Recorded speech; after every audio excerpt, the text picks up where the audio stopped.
Itu dia. Hari-hari ada permintaan lah. Dan sekarang musim panas pula. Dan tugas kita pula buang yang ni lah. Buang ni daun-daun kering ni kan. Untuk nak menjadikan tebu tu cantik, buah dia besar, jadi kita buang yang ni lah.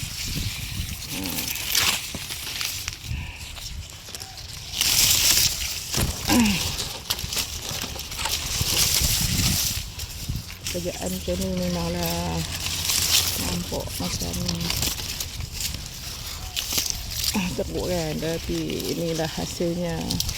Tak kisahlah kerja apa pun, jadi kerja halal kan. Sekarang ni kita janji rajin, orang tak kisah dah kerja apa pun. Jadi rajin, jangan malas.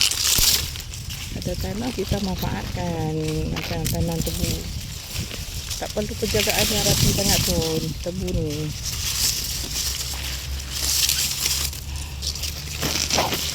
Asalkan jadi duit. Tebu ni manis tau, tebu ni manis sangat. Tebu hitam, bukan tebu kuning, dia manis sangat-sangat manis.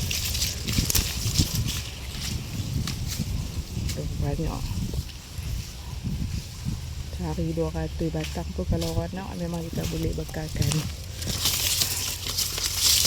Belah sana dia baru lagi lah. Dia ada step-step, dia ada peringkat-peringkat dia tebu. Belah sini kita baru tanam je. Jadi kita belah sini dia dah matang sangat-sangat dah. Okey.